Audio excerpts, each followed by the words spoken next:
Hello everyone, welcome to my channel Purnima star achiever. जैसा कि आप सभी को पता है कि एग्ज़ाम का डेट आ गया है पेट की। तो 6 सितंबर और 7 सितंबर को एग्ज़ाम होना है।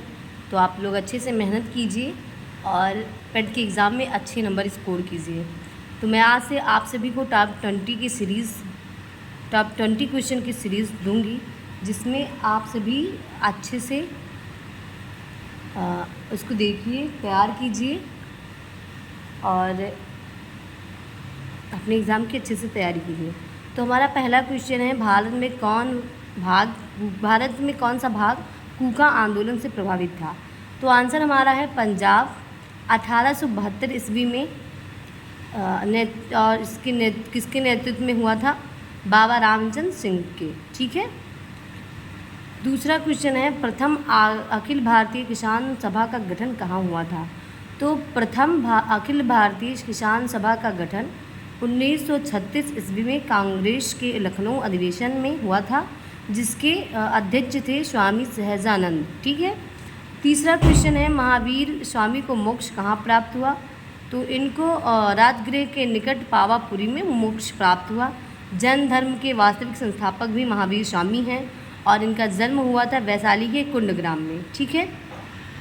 फिर अगला क्वेश्चन है बौद्ध संगीति से। तो 4 बौद्ध संगीतियाँ थीं। पहला था 483, जिसका स्थान था राजगृह और इसके अध्यक्ष थे महाकश्यप और अजातशत्रु के शासनकाल में हुआ था। दूसरा हुआ 383 ईसा पूर्व में और वैशाली, इसके अध्यक्ष थे सर्वकामी और किसके शासनकाल में हुआ? तो कालाशोक।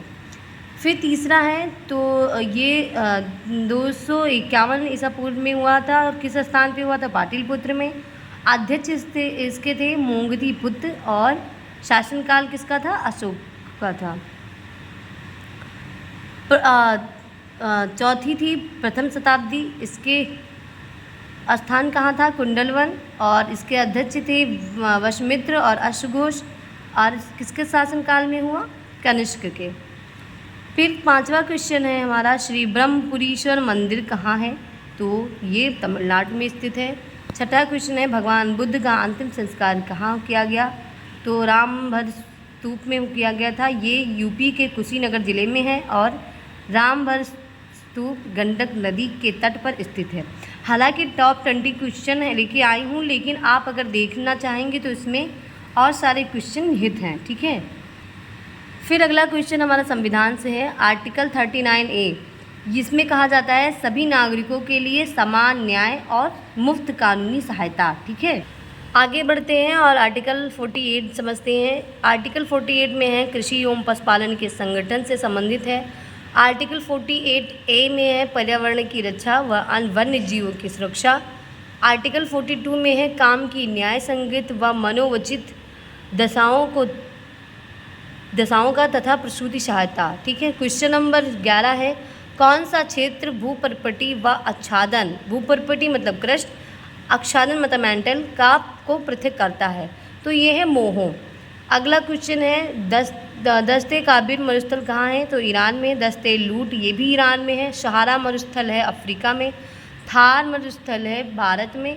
अटाकामा और पेंटागोनिया मरुस्थल है साउथ अफ्रीका में।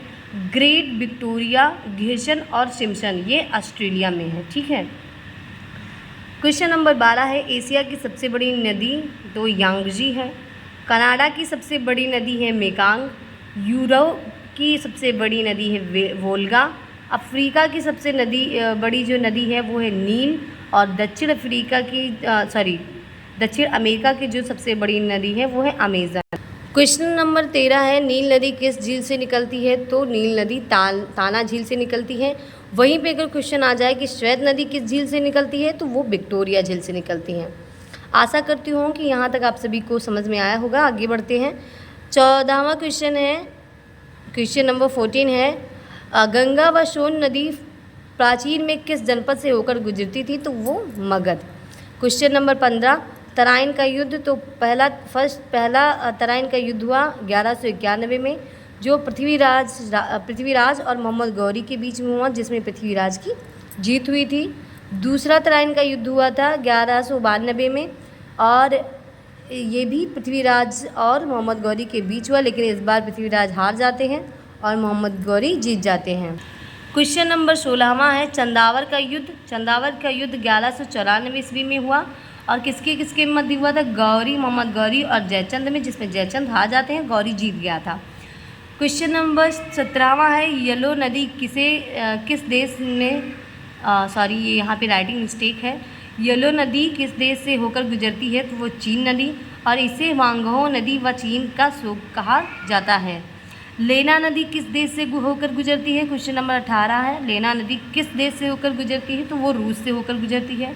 क्वेश्चन नंबर 19 है सिरका में कौन सा अम्ल पाया जाता है? तो एसिटिक अम्ल पाया जाता है। क्वेश्चन नंबर 20 है त्वचा किस प्रकार की झिल्ली है? तो ये क्यूटेनियस झिल्ली है। आशा करती हूँ कि ये 20 क्वेश्चन आप सभी को समझ में आए हैं और आपके लिए मैं डेली ऐसे ही 20 क्वेश्चन लेके आऊँगी। आप लोग कमेंट करके बताइएगा कि आप सभी के लिए कितना उपयोगी है। आशा करती हूँ कि बहुत सारे क्वेश्चन यहाँ से कुछ होंगे वहाँ पे एग्ज़ाम में, तो आप लोग अच्छे से पढ़ाई कीजिए और अपने एग्ज़ाम के अच्छे से और आराम से तैयारी कीजिए। ठीक है, थैंक यू।